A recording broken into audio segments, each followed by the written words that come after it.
1993, our father created the UFC to showcase the effectiveness of jiu-jitsu to the world. And now that every professional fighter has added it to their arsenal, we're breaking down exactly how they're using it so you can add it to yours. Let's talk about UFC 137. Intense. Good night of fights.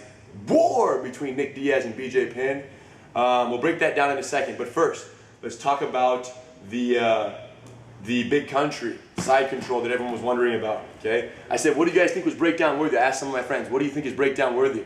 And they said, man, the way big country gets that side mount split control, that crucifix control from the side mount, and the way he keeps it so well. So you got Crow Cop down, he isolates the outside arm, and you can see it from 2 miles away. He's punching, he grabs the wrist. He slipped out. Punch, punch, grab the wrist. Eventually, after several attempts, he got the arm isolated under his leg, where he kind of triangles it a little bit here, but ultimately he just kind of keeping the arm trapped away. And now, boom, boom, boom, boom. Now, what saved Crow Cop is the clock. Literally, at the 10 seconds left, he was about to tap out, it looked like it, and the clock ran out, okay? So, other than that, he was done in that side control. He wasn't getting out. People ask, what would we do? Halek, what would you do? Yeah, this is interesting. Of course, what I would do initially is avoid this. I want to be smart enough to where I kind of have the upper hand in the situation and I don't succumb to the punch by blocking the punch, so to speak, and then being open for this trap here. But, that's all, with time, everything gets more difficult and more difficult. In the fight, you get tired, everything changes. So initially, what I would look for here is maybe to bump, to get my hand under here and go out the back door. To get to Henner's neck here. That's a really good escape. His back door escape from the side mount right here is often overlooked. And it requires Halek having the faith that there's going to be an escape over there. So you basically do that again, bro. He puts his hand under the body like that, and now he's flaring my hip here, and he's holding my tricep on this side over here. So both elements rotate all the way. Both elements is dedicated to not letting me prevent his backdoor escape. Now freeze. Some of you are wondering, well, what if he punched you in the face now? And the truth is, absolutely he can. But I can't stop Halek's backdoor escape and punch him at the same time. I can't control him and punch him at the same time. The only immediate counter to this backdoor escape is to cross face and shoulder pressure in his face. By me letting go to think about that punch, which Big Country was definitely dedicated to doing, as soon as he does, Halek would have bumped, turned, walked around, come to his knees and wrap my neck here on the front side. He's coming up, boom. And now he's taking the upper hand and spinning around. That's if you could have anticipated. And it's very slippery. Oh, no gi, a little bit of sweat, ended the first round. They were slipping and sliding everywhere. So now if you couldn't do that, and you were stuck in Roy Nelson, or in anyone's crucifix control here from the side mount. Yes, it's very tricky, very tricky. Of course, I want to check the base points here, but if he's very solid with this, what I want to look to do is look for a crunch here at first, bringing my arms together, and then holding this, I want to shrimp and shoot my knee inside. If I can get this knee inside in a quick kind of elbow escape maneuver, getting my hips out and bring the knee back in. Once the knee is in, extends away, guard, push the face away, omoplata, whatever you want, okay? But the ability for Halek to get this inside knee at my hip is to make it or break it. I use this side mount, the split control, a lot. And not so successful on Halek anymore because he's kind of figured it out, okay? Now, I'm a little bit upset with him for sharing with all of you guys this escape to my favorite side control sequence. But he's getting too tough, so I can't really complain. So life goes on. But show him that little extra bump you use sometimes to get space for that knee entry when the guy's hips are kind of heavy. Yes. Big Country's hips are heavy, and then some. Yeah. Wow. Slow. Boom. Yes, go. That was good. Let's rotate the angle so you can see that. Because the connection right now, the reason you can't bring your knee in direct, don't even shrink. Just try to bring your knee in like this. It's too close. So what Halek does, crunch my body like a little bridge that you were doing. He makes my body kind of curl, and now watch his hips slow. Freeze. Like a bridge. You see that? I don't think they fully see that. You're like making my body become a bridge. Right. Because I'm holding this together here, and I'm bridging my hips up, his knee is putting, the weight is going to his knee here on the ground. And then my knee comes in, and there's this space in here. The problem is, Big Country doesn't have a lot of space in there. Right, there's a lot of space filler. Right? Yeah, so the fact is, Big Country, that belly he's so proud of, I know why he's proud of it, because when he gets that crucifix side mount control, man, there's no knee entry space. So to be honest, my friends, that is the most reliable crucifix counter when they have that split control in that version of it. But until we have a chance to lay down and try with Big Country, we can't really 100% say anything. Like if my grandfather was here, he would say, Henner, lay down, Big Country, hold him down. You know what I'm saying? You just gotta test it, you gotta just feel it. But that's what we could have been looking for. Crow Cop seemed very desperate in that situation. Maybe his training partners aren't as big, aren't holding him that same way, so he wasn't used to it. And you saw the result. So luckily the round ended, but then the second round wasn't much nicer. So much respect, Crow Cop, you know, great career, great fighter, great athlete, and man, he'll be remembered for many, many, many years. So congratulations, bro, on the good work. Let's talk about Nick Diaz, BJ Penn. What do you think? Oh my gosh. Scrappy.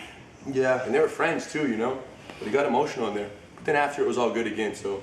Yeah, Diaz, I had a chance to go up there and train with him, and man, he's sharp, you know. His boxing is good, his jiu-jitsu is good, everything all around is just really tight. Yeah. So, When people were asking us to break down the little scramble that took place in round one, you know, there was mostly boxing the whole match, you know, because they're both of their jiu-jitsu so good that it kind of neutralizes each other. It's like, if you put it on a mathematical equation, it's like, okay, that balances it out. So what else? And then Nick hit that little bit of reach. So he took full advantage of that the whole fight and was playing with the jab, the cross, from a nice distance, you know, nice uppercuts, nice shots to the body too, a lot of body shots. But either way, that little scramble where they did get into the little ground fight, there was some interesting jiu-jitsu there, beautiful display from both sides, and some key points we'd like to discuss. So how the falls shoot. So it was BJ who shot in, boom, he shot in to the outside single, and when he got it, Nick realized, because the thing is, on the takedown, if I can take you down, you go down, and I control my descent, I establish the takedown. It's all about taking someone down, but controlling your descent after the fact. What Nick understood is that when BJ latched onto his leg, he wanted to control BJ's descent. I think the other side is better angle. So right here, when he went for the outside single, explain what he did in the counter there. Of course. So first he wrapped the guillotine here just to keep his head down. And then he brought this other hand around, hooking the leg here, which is a very good idea. Knowing that you're going to go down here, he kind of sat down, used this momentum, and then came up to here. And now BJ, being as sharp as he is, he held onto this leg, and he came around sharp with this arm hugging, reaching for the back, which makes it difficult for me to counter even with this hand over, which Nick tried to do. So he just stood up here, and then he was looking for the opportunity. BJ, back attack master that he is, went for an immediate hook on the leg, and in preparation for the secondary one is when Nick basically just rolled over right here, boom, and we ended up in this modified back mount. Modified back mount means one leg is trapped, one leg is not. At this point, immediately, BJ correctly went for the over-under control here. He locked his hands here, and he had shoulder control. Over, under, shoulder control, which is absolute necessity from the modified back mount. Modified back mount, standard back mount. So from here, when he went for this, he was good. He held it for 2 seconds, and then he saw Nick's hammer kind of acting funny down there, and then BJ just decided he wanted to go punch him in the face, because his face was exposed. If I'm rolling with Rener, the one thing that I would like him to do in this situation is try to punch me. Dang. Because that's what's going to happen. What's going to happen is as soon as he lets go of this, I'm going to start slipping. I lose shoulder control. My friends, let's be very clear, okay? Man, if we were going to write a book on modified back mount, the book would be called Shoulder Control. Because you have to keep upper body control in order to compensate for the lack of lower body control you have. So as soon as he let go of the over-under to punch slowly, not only did Nick not let the underhook get back in, for life, Nick was not letting this underhook get back in. And that's where the whole fight changed. From BJ's back mount to Nick's escape, they get up, and then victory ultimately. As soon as BJ tries to hit him a couple times, you see that he comes right back under for the underhook. No. And it's gone. And Nick even lets the punches go to his face. Rather than blocking with his hand, he keeps the elbow in. Absolutely. He gets a couple shots in the face. Then he just starts to turn here, using this other hand to block because he knows how important this underhook is. For life. No re-entry, my friends. It's like one of those cheap, nightclubs. No re-entry. Okay, when you get out, you're out. So it's like, man, there was no re-entry right here. It was done. And then at this point, BJ felt the looseness. Nick's shoulders slipped away, completely turning in, and then it was kind of a loose free-for-all from there, where BJ ended up side mounting. Now, had he kept the over-under from here, from the modified back mount, he would have tried A, to put the hooks back in and start to choke the neck. Here's the deal, you guys. Before you tap someone physically, you have to tap them emotionally and mentally. Okay, Nick hadn't tapped mentally yet, for BJ to begin the attack sequence. And the way you tap someone mentally is you control them against their will. Once they can't escape, they say, man, life sucks here.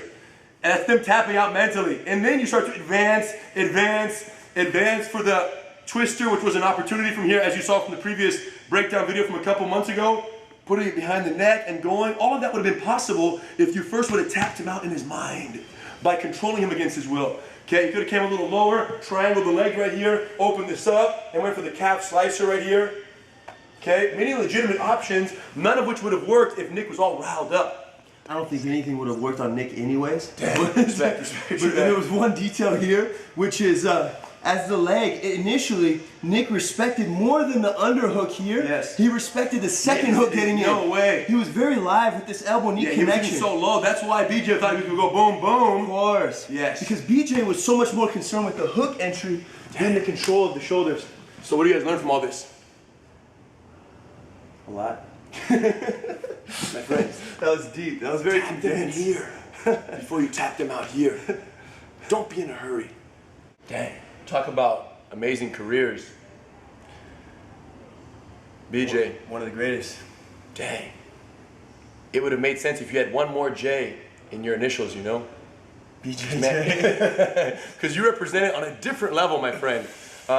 So much respect. You inspired so many people, I think, because of your technique, your way, and you know, you kept it real on such a different level that I think you know, a lot of people fell in love with MMA, jiu-jitsu even. Your whole career was like a Gracie breakdown in terms of its influence, potential, and the way you were just out there representing, you know, and people were out there loving, learning, and being inspired all the way to the top, even to the very end. So congratulations, bro. You're an inspiration to many. So good stuff. Let's get that. Let's talk about the. Hide this DVD first. They don't see it. Hide the DVD. Yes. Let's talk about the last Gracie breakdown. Our friend who won was Nate. Hold on. Hide this first. You can put that on if you want.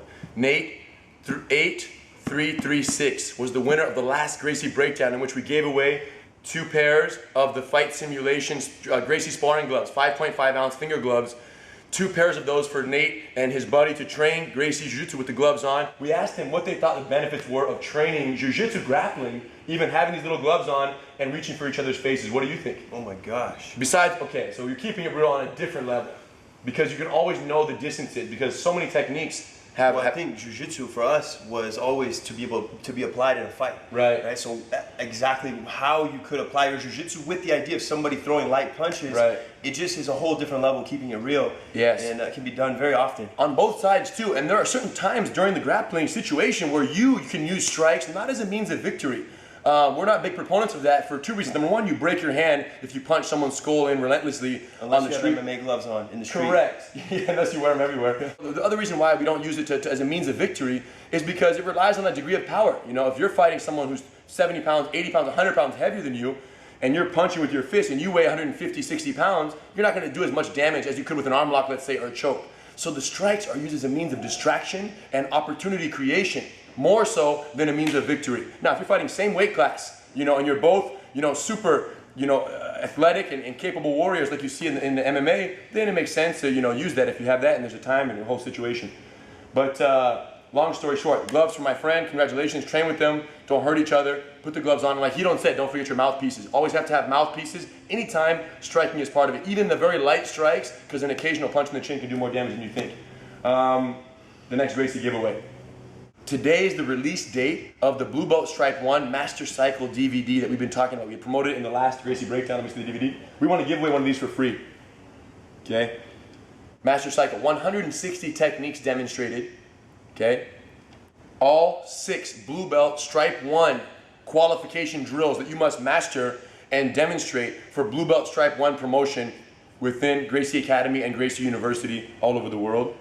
Incredible DVD, very detailed, all the techniques are there. It's not an instructional, it's a demonstration, but all the techniques are demonstrated. Now, the best part about this DVD is the brotherly battle.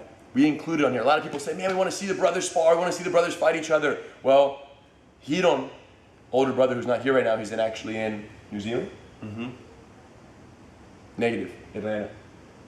Hiron, he was in New Zealand last week. Hiron and I spar on this thing for 25 minutes, non-stop, angry spar, the kind of spar that, you know, yeah, that kind of spar.